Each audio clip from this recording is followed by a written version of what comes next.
Well, hello, everybody. Welcome to another installment of Show to Be with Mike G, the show of life, the show of Florida, New Hampshire music, and mezcal. This is an episode dedicated to the love of two gentlemen here in Austin, Texas, and their love of mezcal. We're talking with Jonny Thompson and Tyler Tadage, the founders and the curators and the up-to-dating guys that have brought us mezcalreviews.com.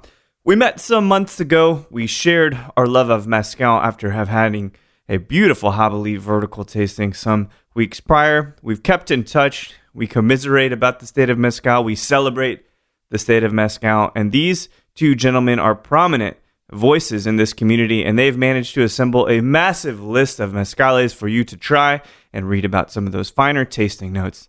In fact, they're so dedicated to quality and posterity and up-to-date, accurate information that Tyler almost didn't want me to put this conversation up because he has changed and grown and been so much more educated in the field of mezcal. He felt like this interview did not represent him. Well, it does. This is a great time, good laughs, good sips, and nothing but a deep, passionate love for mezcal. So without further ado, I hope you guys enjoyed this great chat with Jonny and Tyler, the creators of mezcalreviews.com.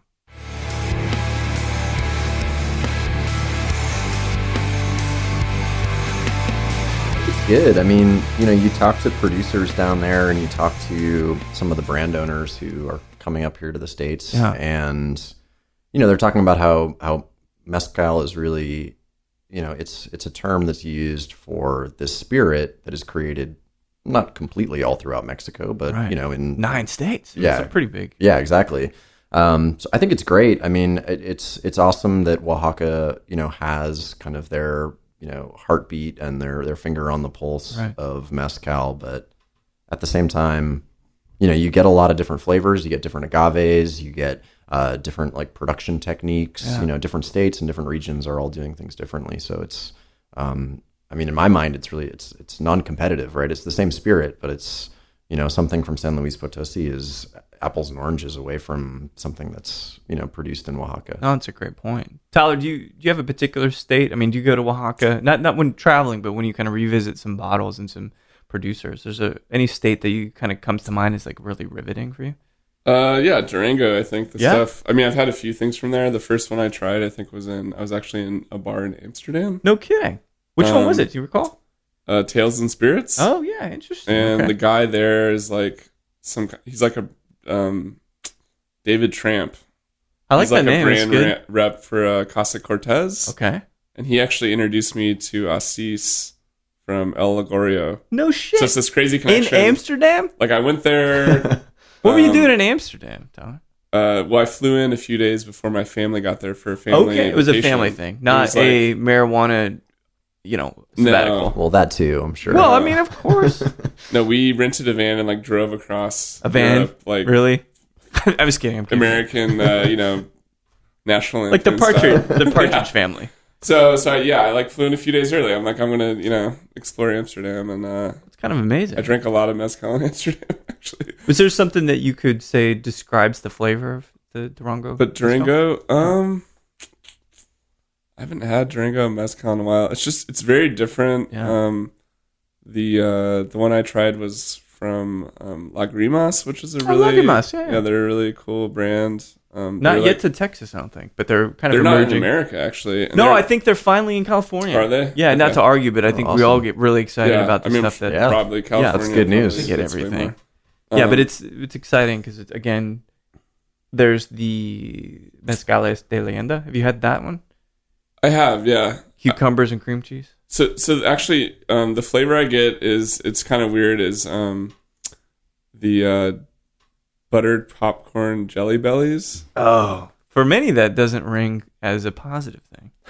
Well, first of for all, you- those things are amazing. Yeah, so it's like buttered popcorn plus sugar added. Yeah. it's like Kettle this- corn. Yeah, Isn't there that you go. kettle That's a corn more kind of- elegant way to put it. Yeah, Sure. real elegant, Yeah. like state Yeah. fair elegant. Yeah, exactly. Boy Scouts kettle corn. What is that?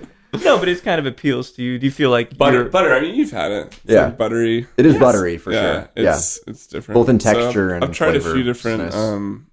I've probably only tried like 4 different. There's not Durango. even a bunch. You know, Really- it's hard to come by, really. There aren't many, but No. but yeah, I'm interested to see what happens to Durango. That's the thing is like a lot of people say like, oh, there's an agave shortage, but there's like so many other places that are going to be Yeah.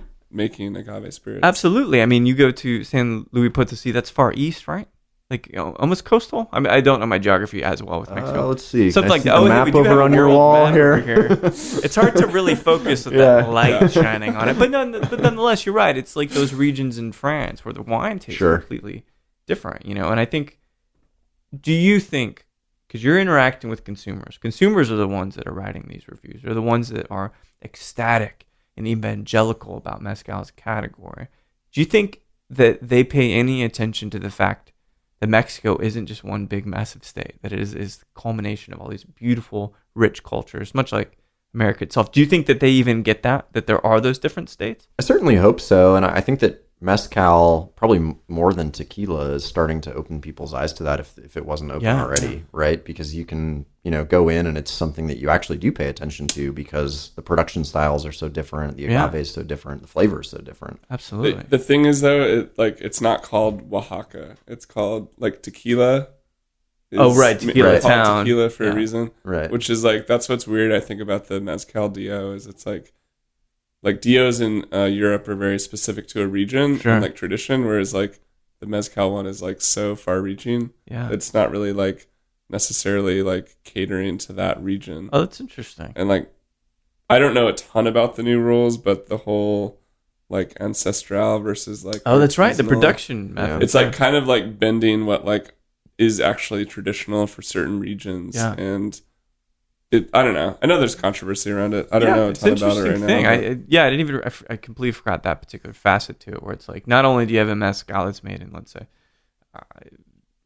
most of these are Oaxaca, but the one that San Luis Potosí, for instance, like, and then how are you making it in the other state? It does kind of make the category of mezcal a little more complex, but in a way, kind of more artful, right? It's like, yeah, you're making this amazing thing, but how are you making it? Like the Right. old people did. Yeah. New style, all this. So I mean, it's a very interesting thing, but it just goes to say the mezcal as a category is very rich. In fact, it's been a conversation starter for us probably for months now. Mezcal itself's like the perfect matchmaker. Yeah, I'd love to hear about how you like stumbled onto the site. That's an interesting thing. There's this whole gray market thing. So there's a massive demand for whiskey, and I'll say this real briefly. People need we were talking about downstairs just a moment ago. Pappy Van Winkles, they want those things, right? But they can't get them at a retail store. And so with mezcal, it's not that necessarily you can't get it in a retail store. It's that it's just not available there. So then you have to kind of reach out to some other states that have very lenient shipping rules and blah, blah, blah. And We're all in that same boat Yeah. together, I that's think. right. We're bootlegging. It's like kind of bootlegging in a nice, Edit that very out. modern, kind of very, very sophisticated way. Technology brings us together to drink, and this is something I really appreciate about the site. But I was researching some bottles that had not yet Research made it into Nice. quote That's unquote. what we're doing right now. That's right. This is research. Yep. Should I go to San Luis Potosí to buy more of this mezcal firsthand or not? This is really the question. We got to really, really think hard on this. But there's a bottle in California that I was researching because I was like, I don't know what it tastes like. It's not going to be in Texas for some months. Talked to the guy who was making it or bringing it in. Stumbled upon this site. It's like, what? You guys have all of these esoteric fucking bottles listed and people are talking intelligently about them? There's a very similar thing that happened in cocktail culture. Bobby Hugel, David Allen, these guys are great masterminds in the cocktail scene. They had some sites and people stumbled upon them. It's like, how do I make a Manhattan? What tastes good in a Manhattan? What kind of vermouth do you use? What kind of whiskey? Rudimentary conversations now. But you guys are essentially at the forefront of the conversation about mezcal because it's collaborative and I can say whatever I want. So I stumbled upon it. I was like, holy shit, this is a really brilliant concept. And thus, we had to meet anyway, but we just met anyway. It Kind of randomly, actually. Totally right? randomly. Yeah. Brought some bottles to the place where you work, Tyler, and Yeah. you're like, "Oh, I run this site." And like, you fucking don't. I don't think I mentioned the site. I was just like, give me some mezcal. It's like, what is this actually like good mezcal doing in my office? It was Important actually, things wasn't it first. Cinco de Mayo? I think it was That's a right. margarita day, right? Yeah, It was like Cinco really de Mayo. crappy like margaritas being made nearby. Yeah. See, but that's where mezcal Yeah, becomes a yeah. I was matchmaker. like, what? Brings these people together, and everybody's got their story on how they were introduced to mezcal, what brought them there. But before we kind of talk about how Mezcal Reviews emerged as a site and really the place where people can collaborate and talk about their experiences and their tasting notes for mezcal as we sip through this. So the difficult job, in addition to understanding you guys' relationship and how your past emerged into this passion for mezcal, is how do we navigate through what is ultimately 8 bottles of mezcal that we have? So how are we doing on this first Alma Mezcal blend of agave from San Luis Potosi, twice in clay? You guys finished with your copita yet? Yeah, I can finish. This is it's really It tasty. was a subtle really suggestion. Good. Yeah. Because next up on the list, we have the Tepestate blend, right? So Wagner's got a new blend out. I haven't even seen it in Texas yet, but Acolino's working with I don't think it's in Tepestate. Texas. Yeah, You it's need to increase your rate of research right now. yeah, absolutely. the rate of research. Mm.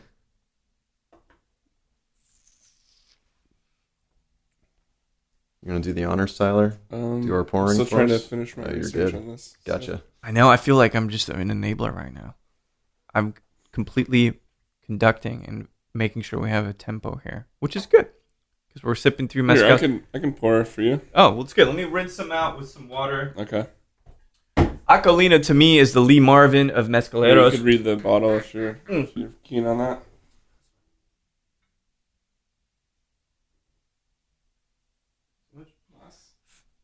No, it's good. Thank you. Yeah, so 15.9% ABV, twice in copper as Acolino typically does. He is in Candelaria. This is a blend I've never tried before. So let's talk history.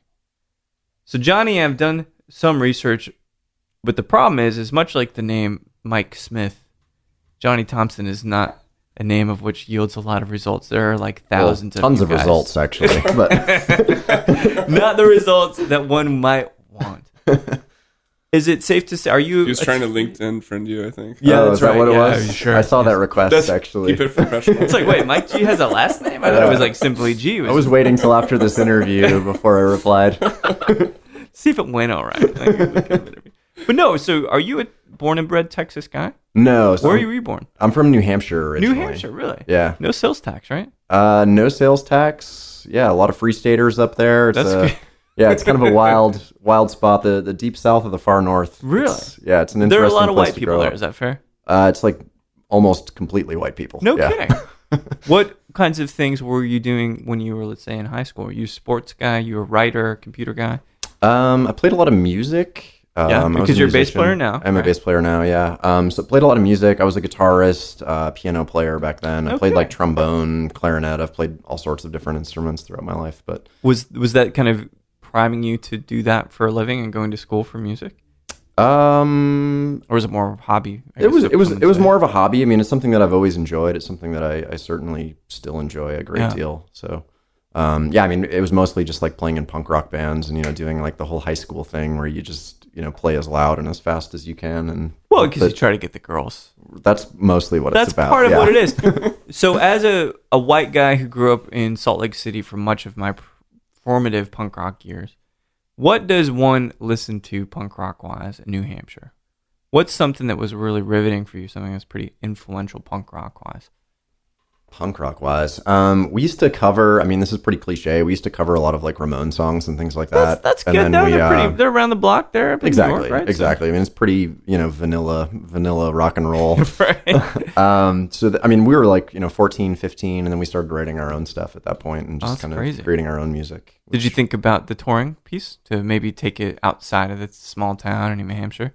Not at that time, no. I mean, once I got further down the road and started playing with some other ensembles and some other bands in college, it got like a little bit more serious, but never to the point where we like did a full-fledged tour or anything like Didn't that. want to sleep on floors. That's the worst part of Well, I was still sleeping on floors, just not for music purposes. it. From Mezcal.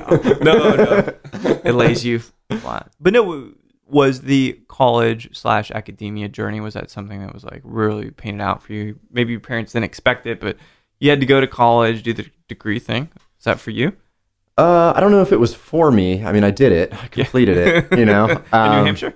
No, so I went to Ithaca College, which is actually where I met That's Tyler. where Tyler went. Yeah. No shit. That's crazy. Okay. So we met, what was it, like it was 2004, I guess? Something like that. The aughts. Yeah. I think we met when we were freshmen. Yeah. So that's actually where Tyler and I met. No kidding. Was as undergrads, and then I dropped out temporarily.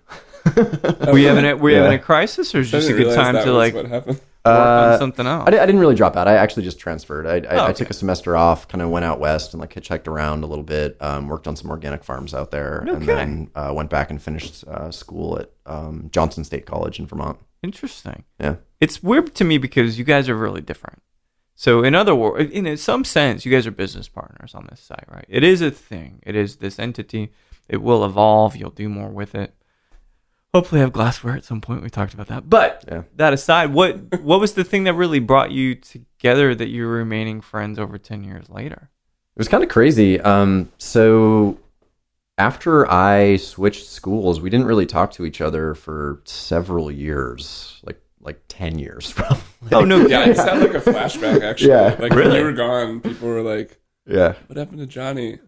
They were like, didn't make it, man. You slept on a floor and he Didn't never make it. came One too back, many man. floors. It's like, Yeah. what's that like, college graduation statistic? I mean, Yeah, I'm part of that And, like, now statistic, you or have- not part of it, or I I know don't you know. have an MBA, but anyways. No, Yeah. so it's interesting. So people were asking about your absences. You're Yeah. like backpacking, Yeah. going to be a victim in Hostel Part 4. or whatever, Exactly. right? It's our Yeah. friend Steve, Yeah, I do know. Crazy Steve. Yeah. So But yeah, but it does make me wonder. How do you guys? yeah, so it was pretty crazy. So I had been living in Austin for several years. I'd been here for 2 or 3 years, What 4 was it- years. Why? I love Austin, of course. Been here 17 years, but so from Vermont to Austin, why that trek? I was interested in kind of just warmer weather and warmer people in general. That's and, fair. I That's find fair. that Texas kind of has both of those things. Sure, we're really fat here, which inherently makes us a lot warmer. I'm still trying to fatten up, but No, it me too. hasn't. Yeah, Well, let's try it. We'll keep doing it through we'll keep working at the it. through the part of this interview. Mezcal is too clean. Yeah, it's lean. too clean. Yeah. We'll get some nachos. It'll be good. Yeah. We'll do it. But so you're in Austin, and I guess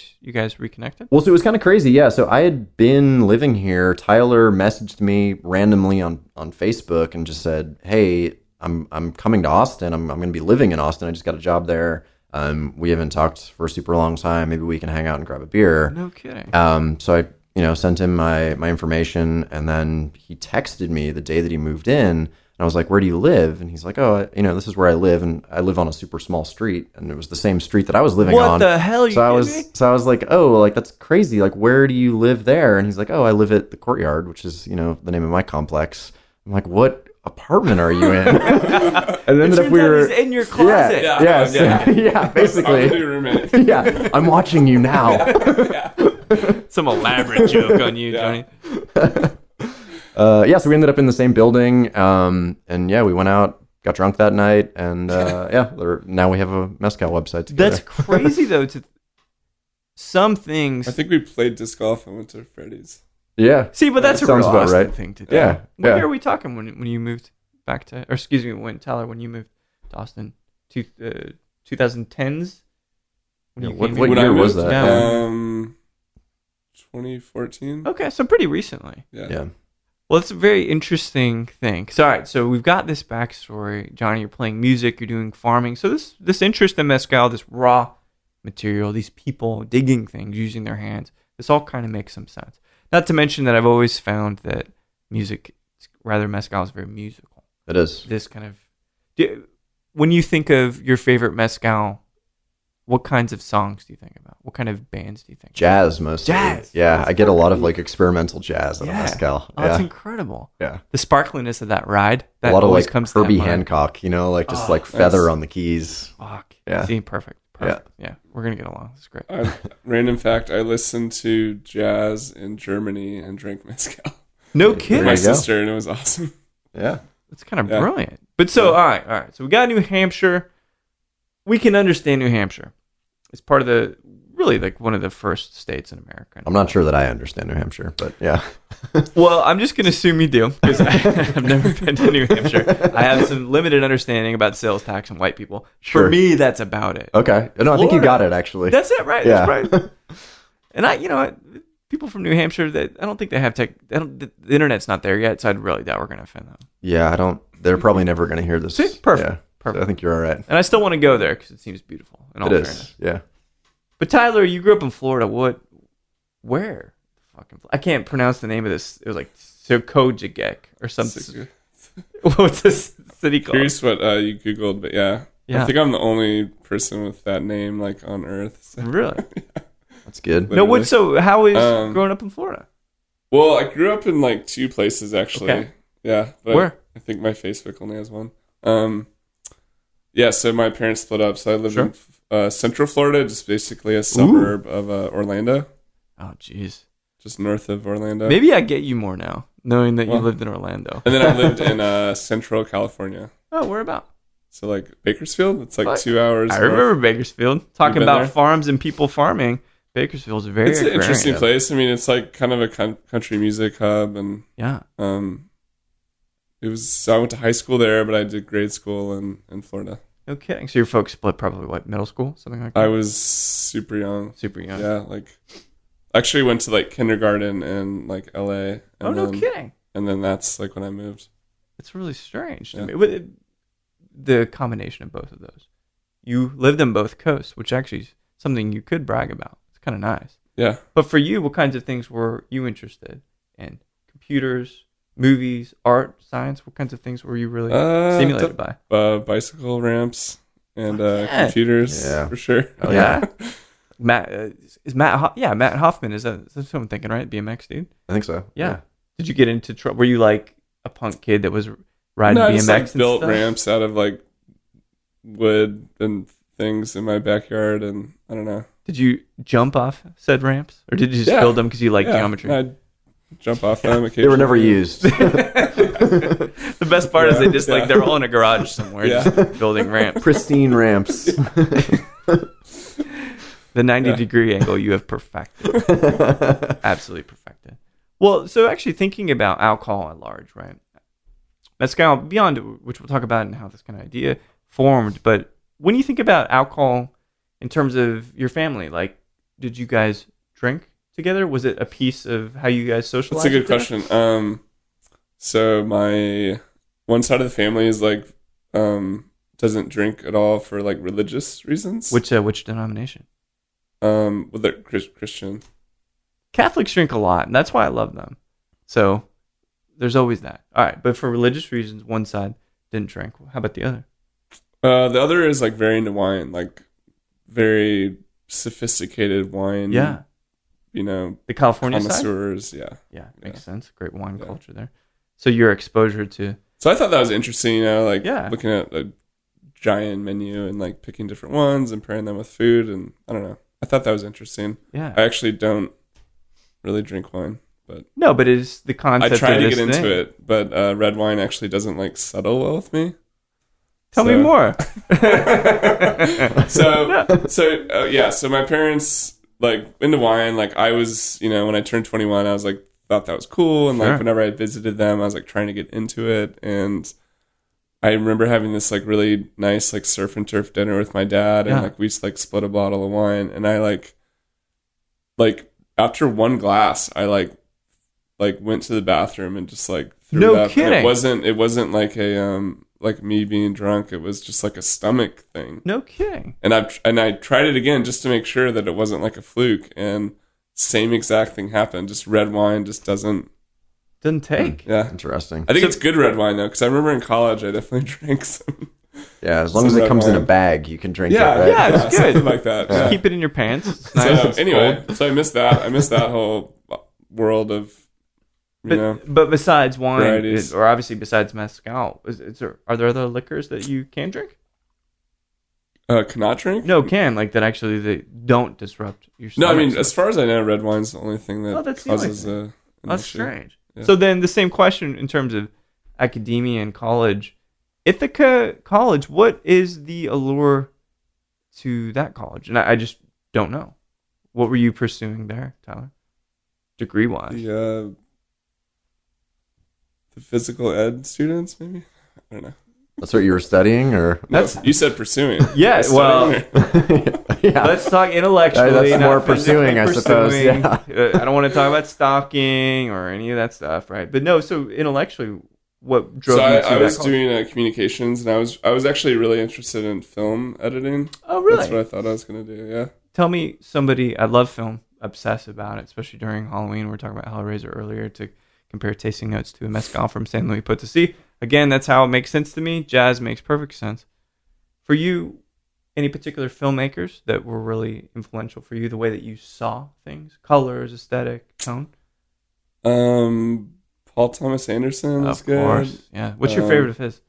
I know that's hard because you got Magnolia, Boogie Nights. I mean, Boogie Nights is like such a I guess maybe like crass, explicit film, but like Yeah. just as a movie, if it was about any other subject, it would just still be like this classic, right? amazing epic movie. Yeah, it's Just amazing. about like people and a place and time, and it's Right. a great movie. So it drove. It's in a sense, it was something that inspired you to pursue it academically. Maybe not that movie single I handedly. mean, I think honest it's like I was really into computers. Yeah.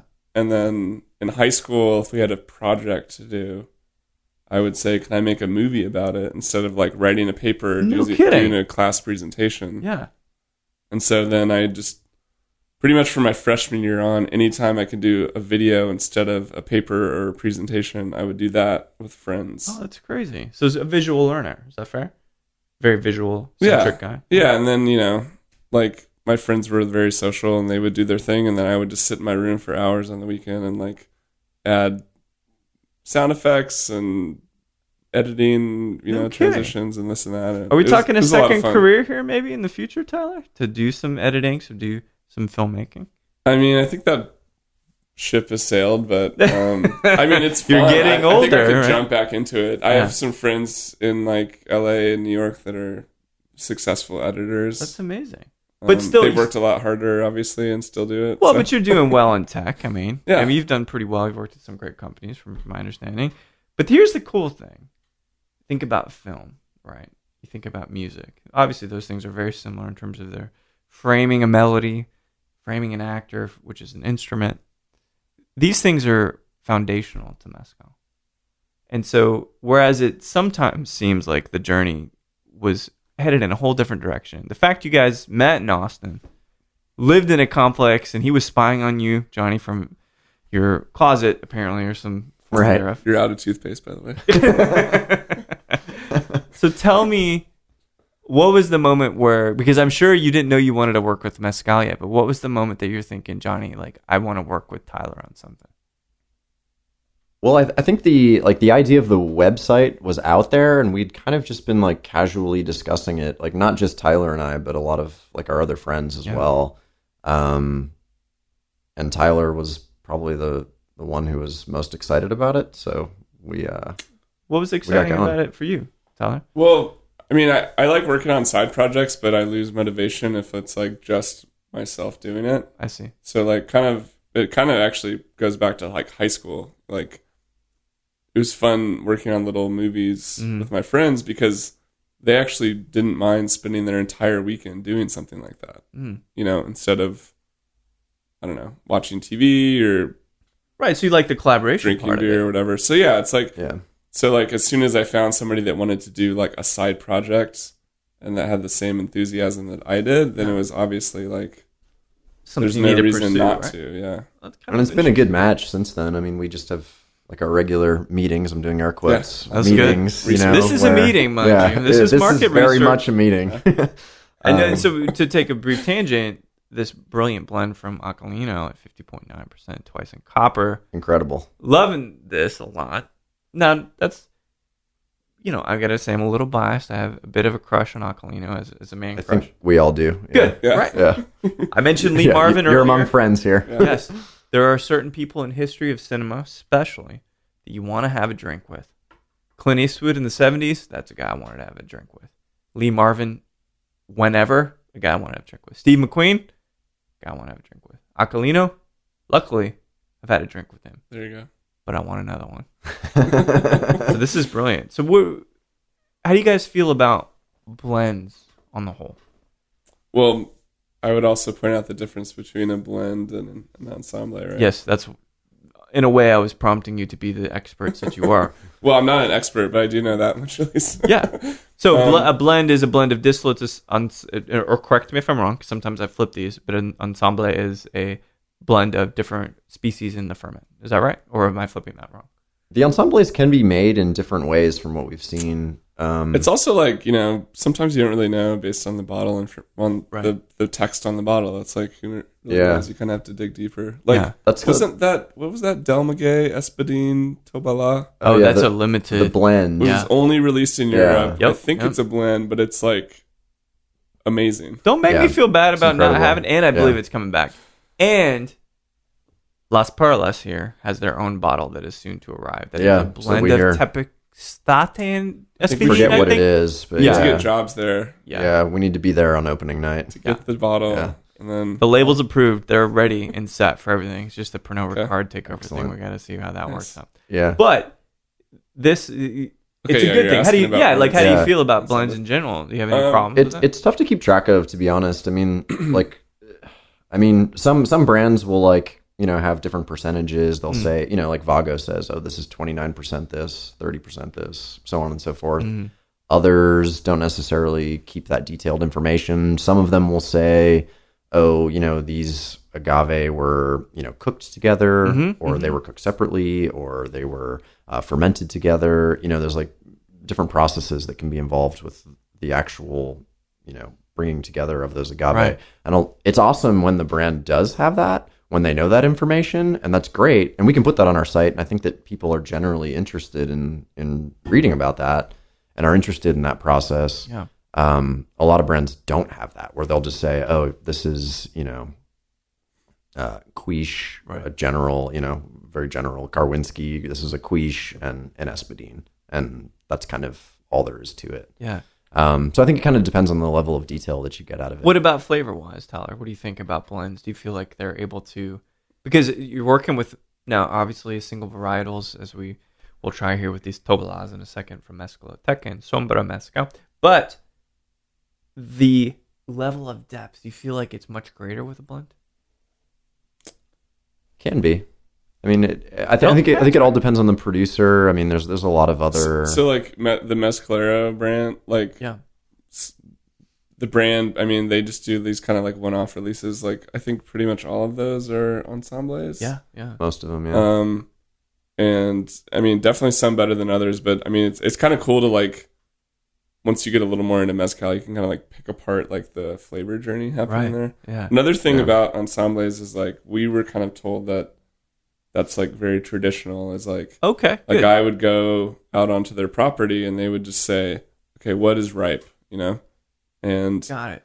maybe they have a ton of different varieties of agave. They would grab whatever's ripe and then make mezcal out of So that. it's almost more sustainable that way. If you think It about seems it. more Yeah, so sustainable. like the Yeah. single varietal thing, I think is more of a marketing thing for Really, you like know, wine people is, outside right? of Mexico. Sure. But what I'm actually curious about is like when those mezcaleros were doing that, were they actually like, I know these agaves go together, or are they saying I just know this will make mezcal? Yeah, that's a So great point. I'm sure there's probably Yeah. differences between the Sure. different mezcaleros. And I think the ratios and things and how you cook them together. I mean, that's the intricacies of making. right, because if you're cooking different agave types in the same pit, you have to layer them differently based on like density and things like that. So it becomes very, very complex. Much Yeah. like this blend from Vago. Yeah, I just What do finally you think? finished it. This is It's great, delicious. man.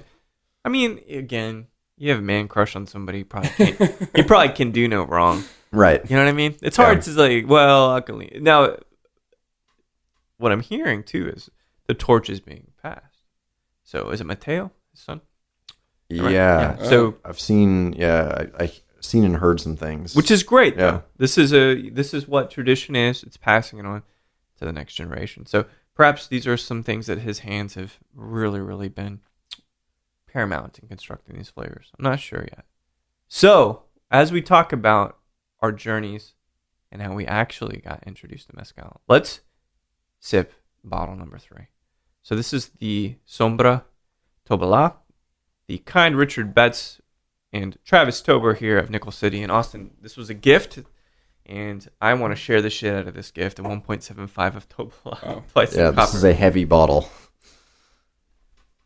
50 a year. Probably This, I mean, this. the biggest bottle of mezcal I've ever seen. Yeah, I mean, this. Aside is, from like a storage vat I gave you a generous pour, Mike. Hey, thanks. The hostess was of his supposed own mezcal. of my So own. generous. Yeah. No, but I It's your mean, mezcal nice after of you. all. So. so you think about mezcal, and it's meant to be shared. All great spirits are meant to be shared. It's communal. Mezcal, drinking it by yourself, I mean, it's great. It's good.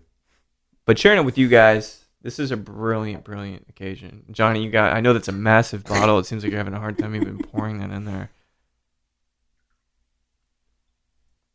We're good. We've got 3 copitas. So let's talk about the meeting, the introduction to mezcal.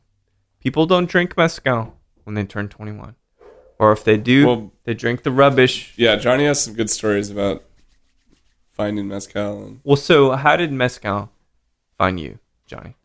So I originally tried mezcal when I was I think I was like 21 or 22. I had Monte Alban mezcal, like Air- most air 21 or quotes. 22 Monte Alban, year yeah, olds. oh, yeah. Really artisanal, organic. What is that very- called? That symbol you're making with your hand? Really, really A plus. Hey, I oh, it's don't the know. Borat symbol. Yeah. Hey. Hey. Yeah. So I had that, and it was kind of a crazy experience, as I'm sure you can imagine. You know, ate the worm. I like crushed a whole bottle of it with one of my buddies. Real quick, have you guys seen Poltergeist 2? I've talked about this in an interview just in the past couple weeks. Not yet. No. Craig T. Nelson drinks a whole bottle of mezcal with a worm. And the worm turns into this crazy. Anyway, amazing. yeah. So as mezcal fans, Okay. you should watch that. Yeah. But anyway, so you're drinking Montalban. Sounds like a Yeah. good So gift. had Monte Alban, had a pretty awful night with it, as I'm sure anyone who's had Sure. Monte Alban can relate. Yeah. Yeah, absolutely. Like swore away from mezcal for a pretty long time. After I graduated my undergrad, I went abroad. I was living in West Africa for 3 years and got really interested in sodabi, which is this it's a distilled palm wine essentially. Wow. That's made over there. There's only one company, Tambour, which is bringing it into the U.S. at the moment. Wow. But a really, really interesting spirit that coincidentally tastes a lot like sodabi. So I got used to drinking it over there, kind of traditionally, just like hanging out in mud huts and with Right. like medicine men and doing all that Do you stuff. have to wear pants a lot when you're living in West Africa? I tried not to. Thank God. Yeah. All right, good. Let's make sure. I'm the retirement plans. You know? Yeah, Just exactly. trying to figure There's it a out. future for you Yeah, over there. that's good. That's really good. Did you wear anything? Optional. Okay. Totally optional. Oh, no Yeah. kidding. No, clothes are preferred. For Okay. sure. Yeah. Well, of course. Clothes are preferred. Sandals, though, you're good. So anyway, yeah. So I got really into sodabi over there, and then when I moved to Austin, I had not tried mezcal since that first, that fateful evening with Monte Alban, and I tried it, and it just reminded me a lot of sodabi. So I was No like, oh my kidding. gosh, So this now is so you're amazing. open to it more. Yeah, exactly. Yeah, so I started out like kind of drinking some Alapus, really started liking that, tried like all their different varieties, Right. their different espadines that they Sure. had, just, kind of like tasting some of the ways that like espadine can taste so differently. I love that concept too, right? You know, Like different it's little plankes awesome. making the same thing. Yeah, different regions all within Oaxaca Totally, yeah. that are creating very different mezcal out of the same agave. So that was really like mind-opening to me. And then I went down to Mexico, I guess later on that year, and I tried a cupreata from Guerrero down Yeah. there that Oh, just wow. like totally blew my mind. It was like nothing else I'd ever tasted before. I Yeah. was just like blown away by the fact that that was mezcal. That was the same stuff that I had been tasting up in the States, and it was Right. just like so diverse and so weird and Rich. funky and awesome. Yeah. So yeah, I mean, once I got back, it was it's been all mezcal Fire since had then. been ignited. Yeah, A passion, if you want. When you brought a bottle back of that, I think, right? I did. Lots of Yeah. things are ignited when you bring a bottle of mezcal back from Mexico. Yeah. Tyler, then I'm curious about the same thing. Did you have those rough nights with Montalban where you're on the floor No, actually, never. listening to Bon Iver or whatever you do when you're... No, I was never like really into tequila, Yeah. or like I really didn't know about mezcal at all. I think I'd probably had some like margaritas with mezcal from some cocktail menu. I was like, oh, smoky tequila, it's pretty good. Smoky tequila. Yeah. Yeah. But no, I mean, Jonny like introduced me to it, and it was like, oh, we're just gonna like drink straight liquor. Like, okay. Like, obviously I wasn't like shooting it, but it was like, yeah, let's No, sip I it. know. I mean, Yeah. it's you take your time, you enjoy it yourself, and you take little sips. And But I like the dynamic here. It feels like he's the one. It's like, dude, you gotta try this thing. Yeah. It's the peer pressure thing. Now, obviously, this all worked out. Yeah. Proves that Well, peer pressure in some cases can be. yeah, a I great mean, I'm thing. not. We've like, been able to I'm not peer really pressure into some beer others as either. well. Yeah, I'm not into beer, or there's really not much I like to drink. So to you be were honest. looking for your thing then. I mean, yeah, and so I think you had Alipus, and like, what's cool about that is like they have these little pamphlets on the bottle with like a picture of the Mescalero, and I was like, and Jonny was explaining it. Yeah, these are all like the same drink except from different regions, but they all taste different. I was like, that's weird. Like, It's like different bands covering the same song. Exactly. That's how I feel about it, right? Yeah. But again, to bring everything back to music, that's always how it makes sense. But so yeah, so it so it's just started like to resonate super with fascinating, you. Yeah. like that whole concept and like all the information on the bottle. Like I'm a very detail oriented, so I'm like looking at all like the little details, and it's just like, wow, this is like, it's like kind of complicated, but like pretty interesting. So then, yeah, after that, it's like I walk into a store, and like, thankfully Austin has like a lot of great mezcal, either in a bar or a store, and it's kind of overwhelming. I mean, Very Yeah, we're overwhelming. very- when you're new, it's like, Yeah. what Very am I lucky. gonna- Yeah. what am I going to choose? Yeah, and that's kind of where the site came out, because it was like, oh, we have this use case. It's like you walk into a store Oh, that's a great point. Yeah. and there's 40 bottles in front of you, and you know What that you do I liked that do? mezcal that you tried, Yeah. 2 weeks ago. Maybe you remember what it looked like, but you have no idea what to purchase. Or you go into a bar and you're trying to impress somebody, and it's like, And if you're spending, I mean, I remember the scale's changed a little bit, but if you're spending like $50 on a bottle of liquor, it's like, you can get a pretty, I think, I'm not a whiskey guy, but it seems like you can get $50 like is good. Yeah, you get a good decent bottle. bottle, right? Sure. So it's like, if you're spending that kind of money, it's like, and that was the thing too when we first like got into mezcal. It's like, oh, I could get, at the time we were drinking like, Alipus when we first started, and which is still awesome, I still like it a lot. very Oh, much yeah. enjoy. I don't mean to put it in that light, but like, that's like, It's reasonable. 40, $45, Yeah, it's reasonable and price. I would see stuff on the shelf that would be like 150, and I'm like, why is that one 150 and this one's only 40? Right. It looks like it's the same thing. They're both clear. Like, I don't understand, what this is. but even 45, it's like, well, why isn't it, where are the $30 ones? Yeah. No, that's a good point. Well, then you get to Montalban. But then and you learn that.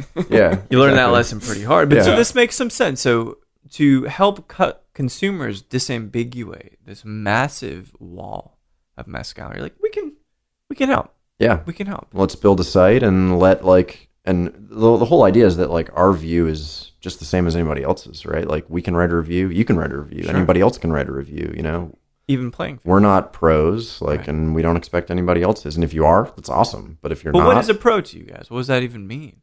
Because mezcal is about community. It's about just guttural enjoyment of alcohol, I think. yeah, I mean, just someone who like has a lot of experience, I guess is Got what it. I mean to Okay. say. Yeah, versus someone who maybe has had a couple sips and they Yeah. know what they like. I mean, that's all that it comes down to. Yeah, in the whether or end. not like people are reading reviews, like my favorite feature, to be honest, and like we even said in the beginning, like even if like really early on we were putting a lot of hours into it, we're like, even if nobody else ever uses this, like we're gonna use it constantly. Like we use it all, all the time. For, Yeah, like, I think hanging I've out caught or some at Tyler stores. comments on there maybe now and again. Well, no, but even like if I'm somewhere out and about and I'm like looking something up As a learning tool, yeah, right? it's like, Like to- so this yeah. is our, even if nobody else is on it, it's like It can yeah. be difficult to remember what you've tasted Yeah. as well. So it's good to have that digital catalog. Like my favorite Or thing bad, is to like remind you. Either True. way. Yeah. you know, you try something from a mescalero you like, or a town or Right. something. You're like, oh wow, like what else is out there? Like it's kind of hard to pull that information together. So like we're like providing that. You're so. archivists in a way. You're really creating this kind of platform for people. So when did this site officially launch? Just over a year ago. So it was No like kidding. September Yeah. 17th, I think, 2016. I don't remember Somewhere the in there. exact day, it's but yeah, it's somewhere around there. That's Yeah. we had incredible. a tasting with friends. It was fun, That's amazing. So just over a year later, Yeah. do you see adoption growing and usership growing? big time. It's crazy, actually. Yeah, like our site usage, we like crashed our servers No kidding. several times, unfortunately. It's Yeah, an amazing problem to have. yeah, it's a good problem to have. Yeah, we have a lot of people on there who are using it. A lot of people writing reviews. Yeah. We've kind of taken on some other like side projects as part of the website, like building out like a blog, which was not at all part of our original plan, Right. which I think has gotten some pretty good feedback. And Well, I think kind that of- people want to hear the voice of the people that are putting this together. Does that make sense? So, like, I'm going to this place. You've created this safe place where we all can talk about these things that kind of, in a way, other people don't get. Well, You know yeah, what I mean? before we were like kind of like data aggregators, but then we actually like went to Mexico and started meeting people like you and other Yeah. people and talking and learning and It changes it, collecting. yeah, Obviously. yeah, for sure. Thankless job. So Yeah. Fucking been thankless brutal. job. yeah. So we're sipping this Tobalan de Sombra. What's the proof on this guy, Johnny? You get that massive. Sorry if you can't lift it. It's really Let me easy. see. bottle. That is heavy. This is 45%. Perfect. 90 proof. Yep, What do you guys think of this? it's tasty. And this Very again, good. this is good. we're here. It's a special occasion talking about mezcal. It's a special occasion talking to you both. This was a bottle given as part of a special occasion. 50 different friends and family. No better way to drink this. Yeah. Your bottle is very big. Is Saying. hey, thanks, man. Noticed it. I appreciate that. Where do you guys like to go drink mezcal in Austin? Not that there are a lot of mezcalerias, but where do you like to go? Yeah. We've been at Las Perlas recently just because it's new and like Oh, yeah. the people are really friendly. I like Tacoba a lot. Like their staff there is just awesome. They also give Mezcal probably the Fest. friendliest pours as well. They do Mezcal Fest every year, which is obviously something that has been going for a while now. And a great opportunity for anybody in Austin to get out Just and to like try new fucking drink mezcals. mezcal. Yeah, Brilliant mezcals. it's Mezcales. awesome. Yeah. Yeah, This Saturday. Now, the episode may not air before that, but this will be our secret. Right. yeah, As to not bring That's a bunch of traffic to the fest. But Yeah. an amazing event. yeah. In this past year alone, have you guys seen the response and the adoption and embracing of mezcal growing even? I think so, yeah. And I mean, we've been kind of able to like map that out even geographically with Oh, some no of kidding. the data points that we have on our site, which has been interesting. Wow. So yeah, I mean, we've had visitors from over 100 different countries, get on the site and at least be interested in mezcal. So Well, not, and like unrelated to our site, like I've been just like pretty much buying every mezcal book there is on Amazon, Yeah. and like there's 3 that have come out this year. It's amazing. Emma's And- book. I'm very Yeah. excited Before about that. this Yeah. year, there was like One every 5 years or something? yeah, exactly. So incredible. 2 have come out this year. There's another one coming out like next month. Do you guys fear that with the scarcity of the plants, which ultimately is a problem that Yeah. sustainability, hopefully long term, will solve, that the quality of mezcales will somehow diminish? I think there's a lot of brands that are out there doing like really good sustainability programs that will allow for different agave species to really live long. Yeah. Rey Campero, Rey Almanero are 2. Oaxaca as well Yeah. are some brands that really, I mean, there's many, many more, but San Metal in yeah. Michoacan, Oh, they do a absolutely. great job there. Absolutely. Yeah. They're doing a really great job of keeping these agave species alive, and not only keeping them alive, like for, Tepestate and Tobala, but also like bringing back some species that, may have been considered, dead, so to Really? speak. We saw some of that at Real Monero walking around with Graciela some of the species of agave were things that we had never heard of or things that we didn't know were really being used for mezcal production. And they're basically, in a lot of instances, they just got like one plant. They had a single plant of like carne agave, which is very meaty, obviously. Yeah, well, there we go. The name, yeah. But they're, letting that go to seed, rather than, you can make whatever, however many bottles out of whatever you have from that batch, or you can let it go to seed, and then you can have several generations of mezcal after that. So that's really encouraging, I think, just for anybody who's interested in mezcal, that there really are awesome brands out there that have really good sustainability programs, and purchasing their bottles versus, purchasing a bottle of something that's not produced in that sense is of the utmost importance. I think so. Yeah, there's people, like, you can tell they're kind of cashing in right now, and they're like trying to get, like, they're just buying as much as they can, and that's like a one-off release. There's not a lot of information about like who made it, where it's from. There's some secrets. That's not like very sustainable. There's a lot of secrets out business there. Model. I've heard about this. I think it's from Guerrero, like Sakezan or something. Yeah. Is there a big video, like high production value video? No, I've just heard there's like a collective of mezcaleros that own just like a ton of land that's right. And a ton of agave. Yeah, it sounds incredible. That's cool that it's like there's 6 guys, they all bottle under the same label. Right. The only difference is their name. They own the land, they own the agaves. They're all like kind of in it together. Yeah, it's like amazing. That's a really co-op, basically. Mm-hmm. Yeah, and they're like really playing for the future, from what I hear, and that's really cool. Plus, it's Guerrero. Yeah. Like, there's not a lot of mezcal being exported from there. No, and that was interesting for sure. It's a very I've never cool tried model. it, but I'm sure it's. I've had some of the Moderado. Yeah, that's I forget which producer it was, but it's all very, very tasty. It's Cupreata. Yeah, very good stuff. This small club, because you think about the worldwide share of mezcal, which I'm sure is less than 5%, whereas tequila just monsters through the market. Yeah. Do you guys fear about the club getting bigger? That the band that you loved and we're seeing in small shows is going to sell out? Now, this is aside from the sustainability issues which we're talking about, but just the category itself. It's really insular right now, and it's really cool. It's a beautiful thing. But do you guys worry about the future of it? I don't necessarily worry about it outside of like the sustainability of it. I think it's something that's been happening for hundreds of years, something that's been produced for a really long time. The only worry would be that, maybe some, very commercially successful brands might, put a bad name out there for the name of the mezcal, which obviously has already happened with my story with Monza Alban. So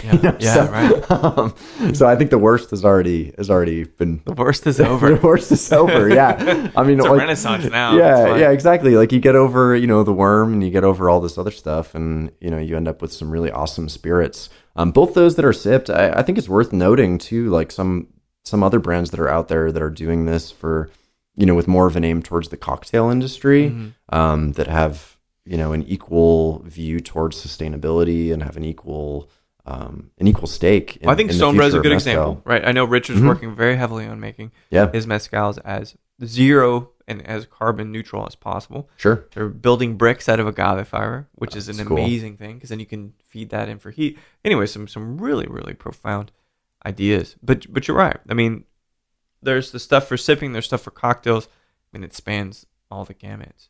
Yeah. You think we're going to be able to enjoy some great mezcal for the next 5 years? At least for the next 5. Yeah. Well, I don't plan on living past 42, so that's good for me. Okay.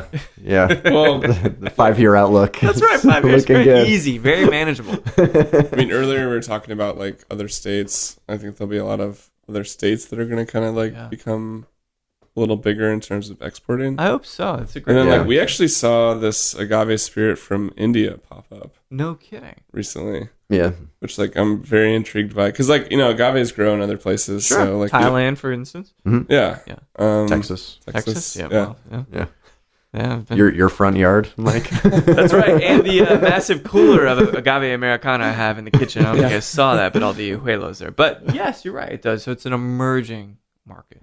Yeah, and people there'll be some other big thing that will come out, and I don't know. You're not too worried about it, are you?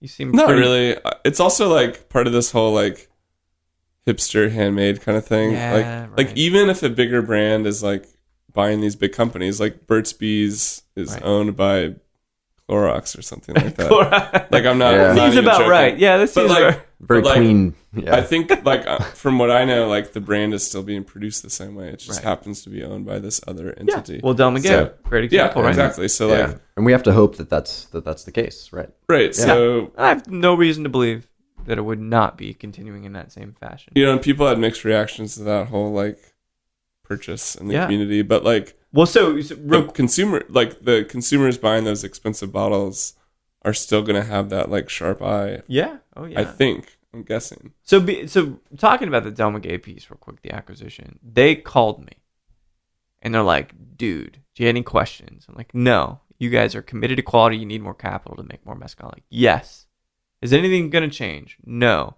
Like, we want to assure you that the traditions and the wonderful flavors and the wonderful families that Del Maguey has supported over the If years. you think about it, I'd rather have Del Maguey go approach like this mescalera or mescalera in some remote region right. than some company that's just going to swoop in, buy Sure. the mezcal, Exploit them. them, and then peace out, you know. Yeah.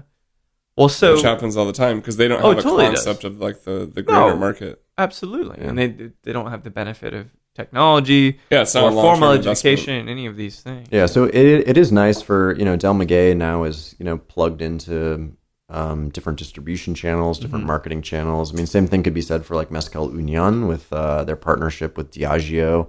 I mean, that's, again, it's getting mezcal out there. If you're doing it in a sustainable and in a reasonable, responsible fashion where you're treating people right and, you're not, kind of... They should send most of it to Texas, though. Yeah, they should From my definitely... analysis, Yeah, at least. they should definitely send more to From our Austin, site Texas. analytics, they should send more to we have more Yeah, users in exactly. Texas. Yeah, there's severe shortage in Yeah. Austin, Texas. Note that. A massive shortage. Well, so we're gonna wrap. We'll talk a little about creative stuff here in a second, but we have another Tobola from Mescaloteca. Tyler brought this along. This is copper, I think. I don't know for sure, but most of Mescalosfera stuff or Mescaloteca stuff is copper. Single varietal, or is this a blend? Single varietal, yeah. Amazing. Chobala. What's the proof on this guy or ABV? 48%. Perfect. Is that, what's the distillation? It looks like it's a copper, Cool. single distilled. Yeah. Single It's distilled It's in interesting, yeah. copper. I feel Oh, like really? it. Yeah. Yeah. Amazing. Yeah. So 48% roughly. And this is when we get to talk about some interesting things.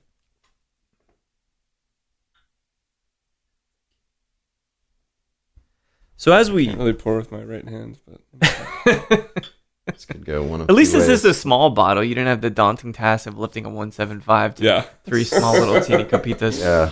tiny You can glasses, see my tiny arms cups. shaking under the weight of that bottle. So let's talk about you guys. This is a question I ask of all the guests.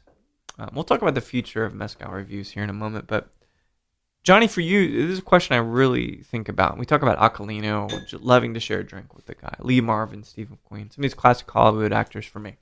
Anyway. But for you, if you are in any mezcaleria in the world, doesn't matter where, doesn't matter what you're drinking, but drinking a fine, fine spirit, who would you love to just sit there at the bar and have a drink with and a conversation? I think The Rock. Oh my God, that's a brilliant answer. Yeah, it's got to be The Rock. Oh my God, yeah. I assume that he loves mezcal because he seems passionate about everything else. So. That's true. Yeah. Even if he didn't like it, I he'd think be I like, could convince him. I like it because you like it. Right. You're really excited about it. Yeah, exactly. Baller Yeah. season 3 was great. It was great, and he's involved in everything. Like, why wouldn't he be involved in mezcal? if he only knew. That Yeah, kind of blew my mind. yeah. Jesus Christ. It's amazing. It'd take a lot to bring him down, too. He's It a would big- take more than me, for sure. More than me and more than mezcal to take that guy down. The Rock. Amazing. Yeah. Tyler, for you, same question. You're at any mezcaleria in the world, drinking whatever you want, but you want to have a conversation with someone, living or deceased. Who would you love to just have a conversation with? Oh, that's tough. It is tough. It can't be Jonny. In I the think way I we're actually having put The Rock down for some I was in some icebreaker meeting and it was like, what celebrity do you want to meet? So I can't really. You're say going with that. The Rock as well? No, I can't. Well, I'm used it before. Oh, This is okay. establishing. yeah. We got to go. Alright. We got to go History from here. scratch here. No, I Good need baseline. to do a new one. I bet you Paul Thomas Anderson drinks. Yeah, I'm sure he's an interesting guy. I think he was at a screening I was at, No kidding. and I'm trying to think if he talked or.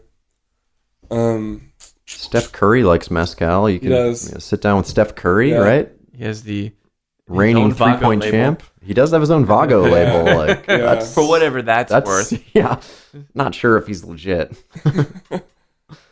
Man, I know it could be this anybody. one in advance.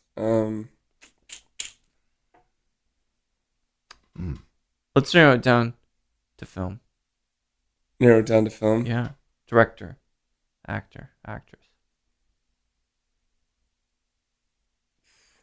I mean, I think Larry David would be hilarious. Honestly, That would be. He'd be very Oh good drinking my company. God. I wonder what he's like, just like in person. The same, I think. Yeah, which That's would be what I think. amazing. Yeah, yeah, that would be good Yeah. drinking company for He'd sure. be like, "Who are you, and why am I wasting my time?" Just Stuff. take care of the check The and don't honesty would be great. like don't mess with tipping or anything. It'd be, no, Yeah. it's pretty good. So you got The Rock and you've got Larry David. Yeah, If that does not indicate the difference in personalities here for two guys running mezcalreviews.com, I'm not really sure what does. So let's talk about the future. We're sipping this Tobalá, this Mezcaloteca, this small bottle. What do you guys think of this? I haven't had a chance to sip it yet. It's really Single time in copper, which is crazy. yeah. Oh man, It's Over the incredible. top. Yeah.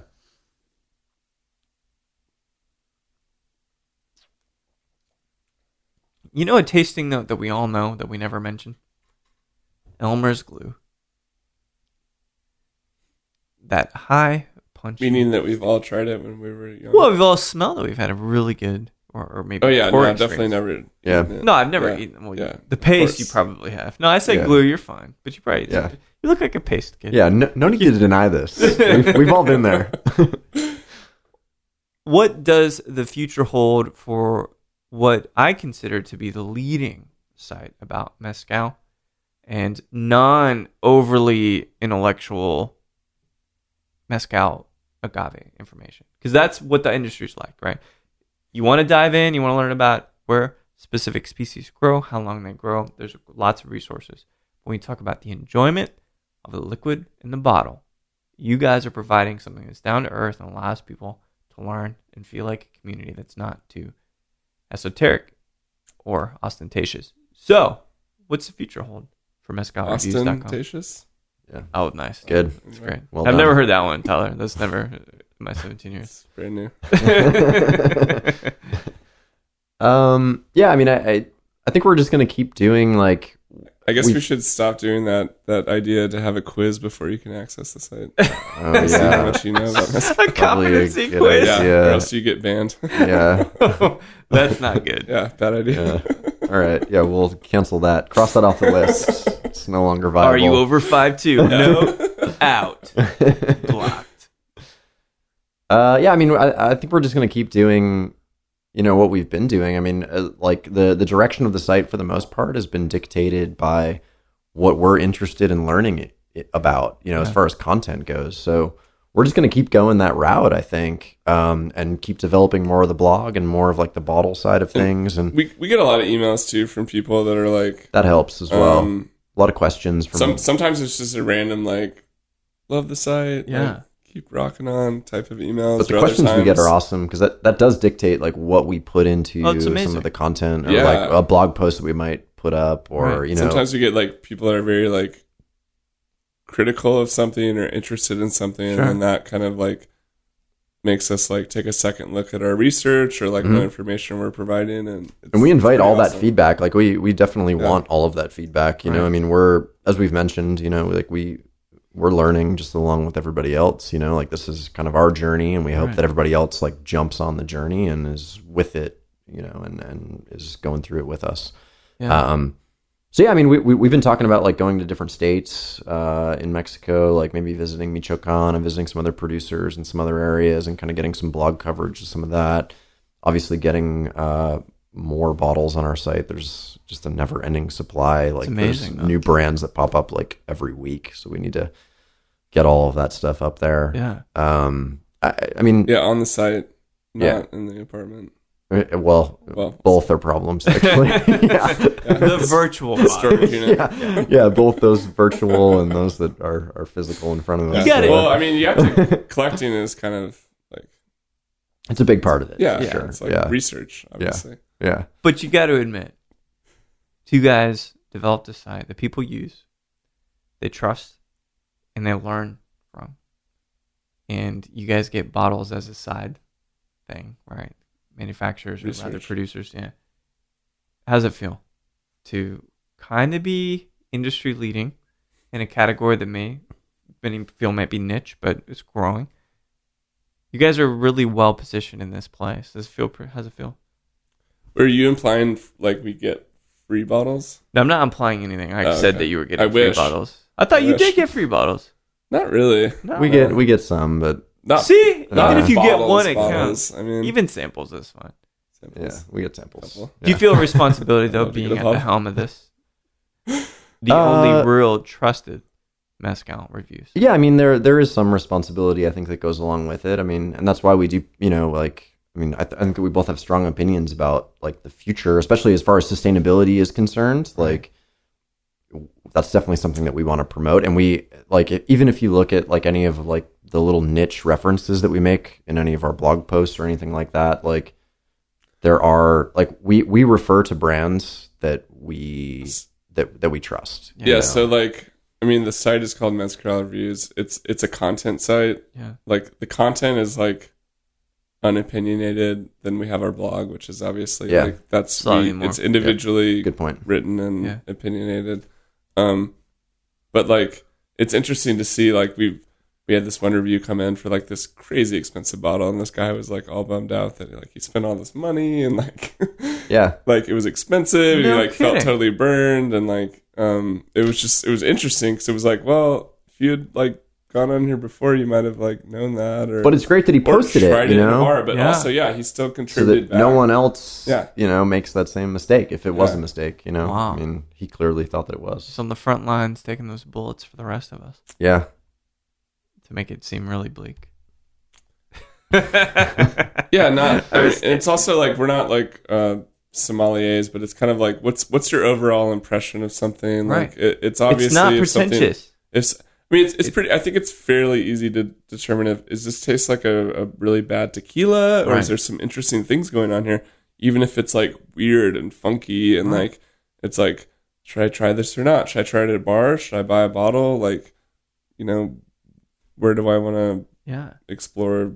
No, and different brands that's where the site fits in perfectly. So we've managed to sip through 4 mezcals. We have talked about the various states, who you guys would like to meet. It's been a pleasure kind of sitting down. We've been trying to do this for fucking months now, it feels like. But the fact I'm getting to sit down here and drink some mezcales with you guys are putting in the time, you're putting in the research, and you're helping connect mezcal lovers. It's a hell of a job. So well done on Mezcal Reviews. Instead, you pay you, my friends. Thank you. Thank you for the Mezcaloteca Tobla single distillation in copper. You guys have a good night, yeah? Thank you so much. Thanks for having us. Well, there we have it, the story of both Tyler Tadage and Jonny Thompson and how they met and how they started what is now probably the most comprehensive list of tasting note and bottle pictures and reviews of mezcal on the internet, mezcalreviews.com. They've both been good mates. We hang out, we sip new things, we talk about the state of mezcal, and they've also been very, very supportive of Show de Vie. Lots of love for mezcal and agave between the three of us, and there was no finer way to sip and talk and chat life than in this beautiful painted green studio on the second floor of this house. I hope you guys enjoyed that, and I hope you venture on to mezcalreviews.com. It is not pretentious, it is not verbose, it is a simple way to understand the flavors and the subtleties of certain mezcals and the technical information that accompanies those bottles. So thanks everybody for listening to Show de Vie with Mike G. Joe Bob Briggs is back tonight on Friday the 13th, hosting 13 movies, I think, on Shudder. I'm super stoked to watch that. So no matter if you're going to watch that marathon or set up a private screening of Puppet Master sometime later this month, please keep dancing.